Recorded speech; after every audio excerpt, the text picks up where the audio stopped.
This is Lessons in the Challenges of Leadership, the series that enables managers to achieve the remarkable.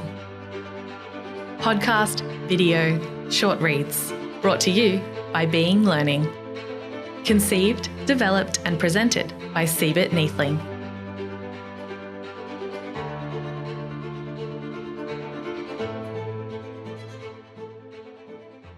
Does a random group of people walking down a busy city pedestrian walkway have a culture? You'd probably say no, or it depends, or yes if they all belong to the same larger group like a nation, but it's not clear.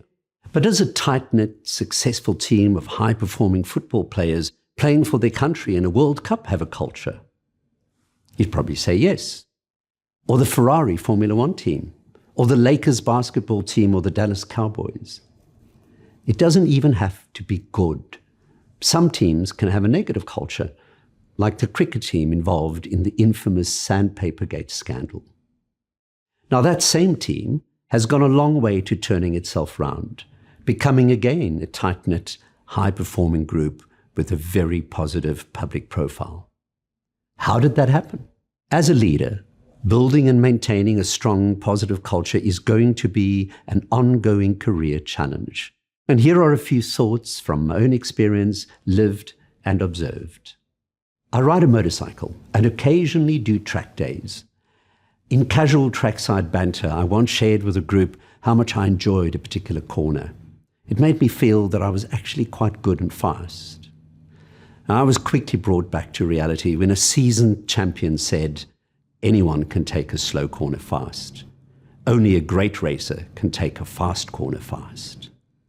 I instantly knew he was right. In a slow corner, you can lean in hard and clip the apex perfectly because it doesn't take much courage. But to navigate even a subtle kink in the track at close on 300 kilometers an hour requires great bravery, and I inevitably unwind the throttle to match my diminished sense of confidence. I'm just not brave or good enough. And leading a team is the same.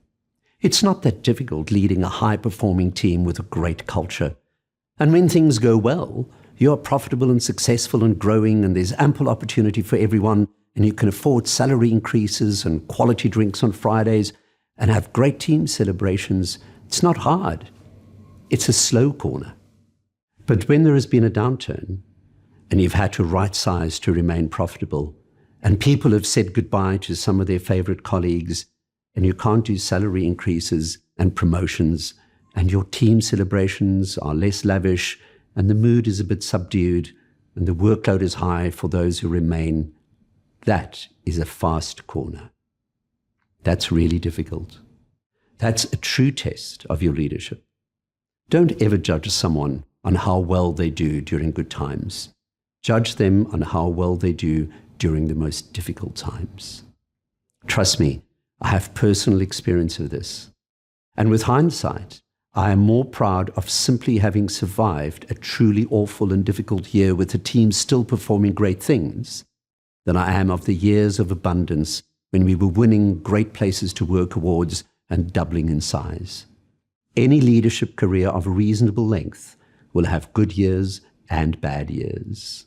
I'm old enough to have led teams and organizations through some of the busts and booms of the 1990s, post 9/11, through the global financial crisis of 2008, through sector slumps and business slowdowns as a result of electoral cycles, through COVID and the post-COVID cost of living crisis. So when an inexperienced leader who has only ever seen good times tells me culture is easy, I get a little uncomfortable. It is very hard work. I can also tell you that if your culture is truly good, you will make it through the headwind times, still doing great things. A very useful idea I read in a book on leadership many years ago is the concept of leadership capital.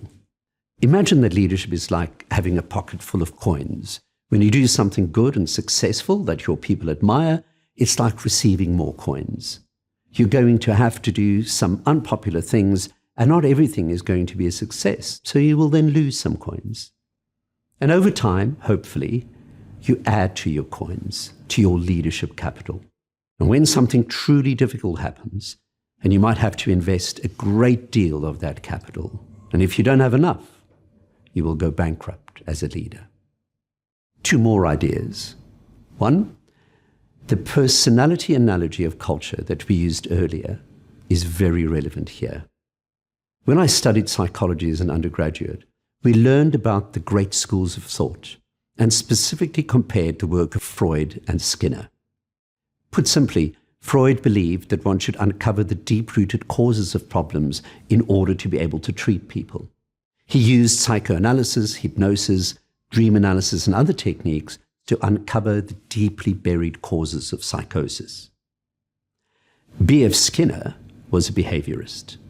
He believed that it is very difficult to uncover root causes, that one could misinterpret them anyway, and that you could not change those. What you can change is behavior. So he focused on behavior analysis and behavior modification. Forget about the root causes. If you fix the symptoms, the impact of the causes will diminish anyway. And in my own work in culture, I have become more of a behaviorist. I find that if you focus on the highest level of culture in our model, cultural behavior patterns, which we already identified as the area where you can have most impact, that some of the deeper cultural problems become less significant. In our episodes on change and performance, we will delve deeper into this idea. But for now, think of the behaviors that would be symptoms of culture that you want, and live those behaviors yourself and encourage those behaviors in others. If you want a collaborative culture, for example, then get to know different teams, involve them in your projects, seek their advice and their input, ask them to implement aspects of your work and support them in their efforts. Do this without announcements and fanfare. Just live the right behaviors and do so consistently. And the final thought is the broken window theory. You might have heard about this. Let's say I walk past a derelict building where all but a few windows have been smashed. Even I might consider picking up a stone and seeing what it feels like to break a window. But I would never, under any circumstances, consider breaking the window of a building that is intact. The sociological theory behind this is that people are more likely to do bad things if they see that bad things are done regularly and are tolerated. So the theory says fix the windows and keep fixing them, even if new ones get broken. For the culture of your organization to be positive, you have to address examples of unacceptable behavior. People in your organization need to know that poor behavior is not tolerated. They need to see the repair. The Australian Army General David Morrison some years ago made a speech to the entire force following an incident of sexist and demeaning behavior. He used a phrase that has since become widely used. The standard you walk past is the standard you accept. Improving culture requires moral courage.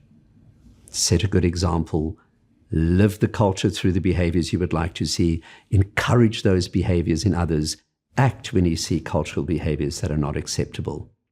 And at the deeper levels of culture, pay attention to symbolic culture, the signs and symbols that represent the culture of your organization.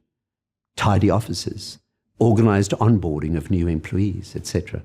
And at the cultural values level, if you have any influence at all, recruit for values, not only skills or experience. Job fit, team fit, and culture fit are all important. But it's very hard to train for culture fit. I once heard an entrepreneur say, I don't believe in culture. I can't bank culture. Well, whatever that person thinks, his organization will have a culture. And its culture will be informed by his approach to culture. We can safely say that his interpretation of culture would be the fluffy things that some organizations do to have a positive atmosphere. Whatever it is, in my experience, a positive culture absolutely matters, and you will bank less if your culture is negative. In following episodes, we are going to look at culture and performance, how you can work with groups and individuals to build a performance mindset.